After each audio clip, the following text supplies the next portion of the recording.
Assalamualaikum Sobat Hasanah. Kembali lagi di 30 hari bercerita.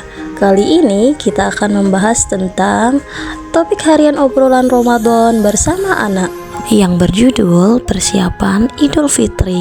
Keep watching.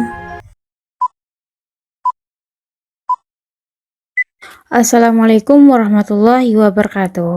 Nah, di sini kita akan menceritakan tentang persiapan Hari Raya Idul Fitri. Hari Raya Idul Fitri merupakan momen seluruh umat Islam bersuka cita menyambut hari kemenangan. Namun, Islam juga mengajarkan tentang beberapa hal agar kita mengisi saat-saat Lebaran tersebut dengan gembira, tapi juga bernilai ibadah.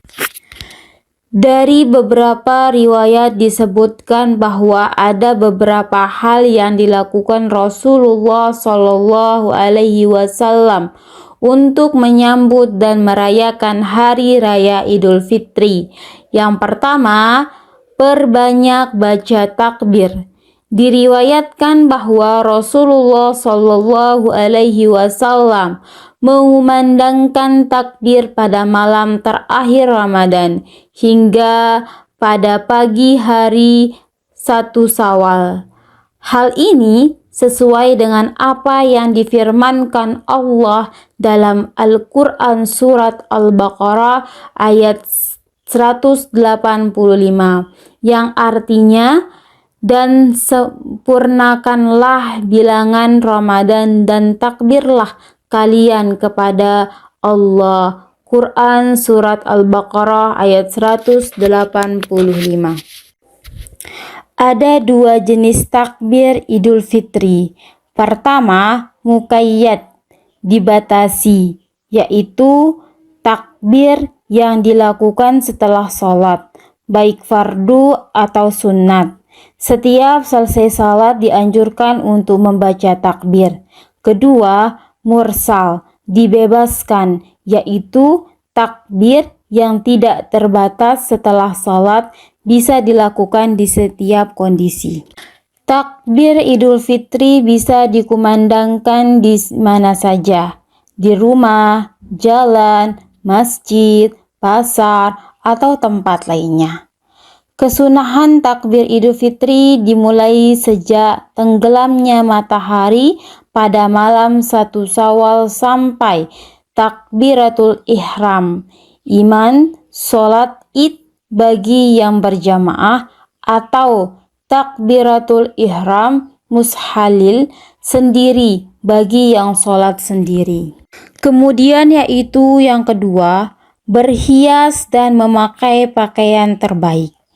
Idul Fitri adalah waktunya berhias dan berpenampilan sebaik mungkin untuk menampakkan kebahagiaan di hari yang berkah itu. Berhias bisa dilakukan dengan membersihkan badan, memotong kuku, memakai wangi-wangian terbaik dan pakaian terbaik.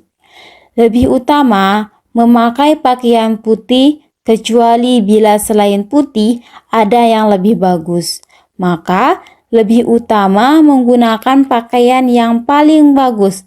Semisal baju baru. Dari keterangan ini dapat dipahami bahwa tradisi membeli baju baru saat Lebaran menemukan dasar yang kuat dalam teks agama, dalam rangka menebarkan syair kebahagiaan di Hari Raya Idul Fitri.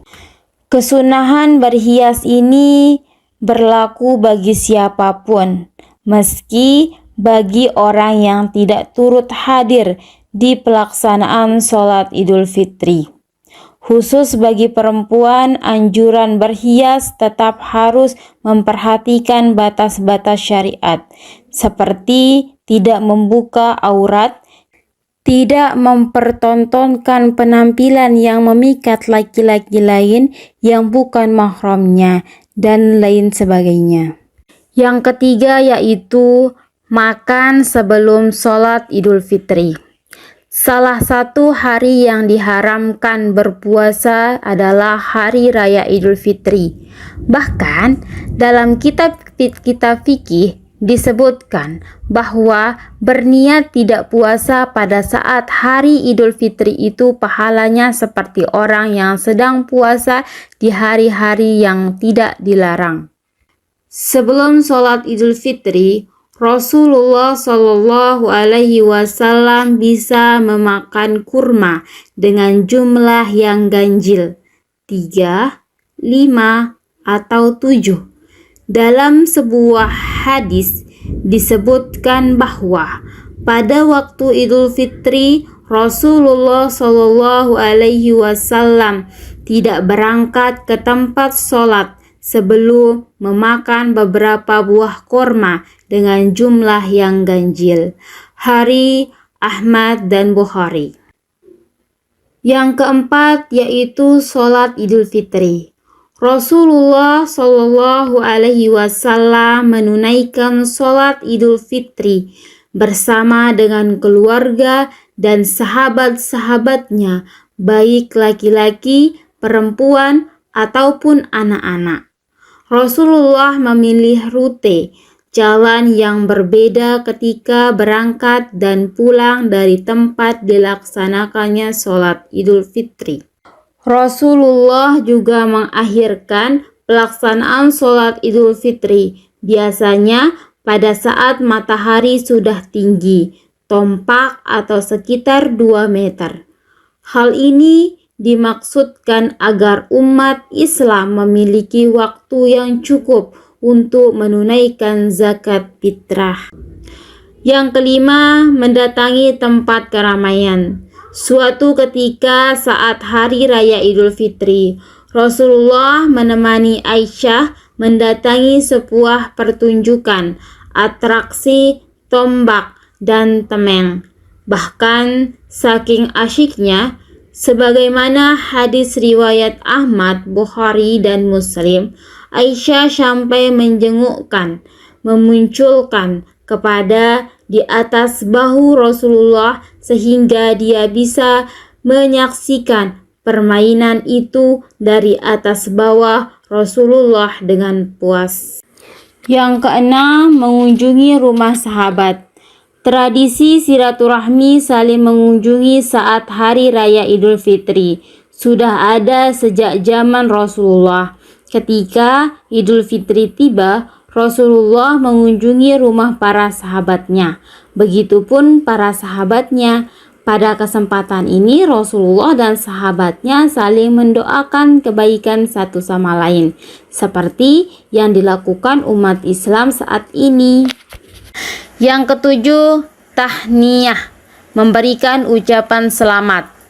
Hari raya adalah hari yang penuh dengan kegembiraan. Karena itu, dianjurkan untuk saling memberikan selamat atas kebahagiaan yang diraih saat Hari Raya Idul Fitri. Dengan ucapan selamat, taqabbalallah Allahu minna wa minkum. Kullu amin wa antam bin khair. Selamat Hari Raya Idul Fitri, minal aidin wal faizin, mohon maaf lahir dan batin. Demikian penjelasan mengenai hal-hal yang disunnahkan saat Hari Raya Idul Fitri. Semoga di hari yang fitri kita kembali bersih dari segala dosa dan segala penyakit hati. Wassalamualaikum warahmatullahi wabarakatuh. Cerita hari ini sampai di sini dulu ya Sobat Hasanah.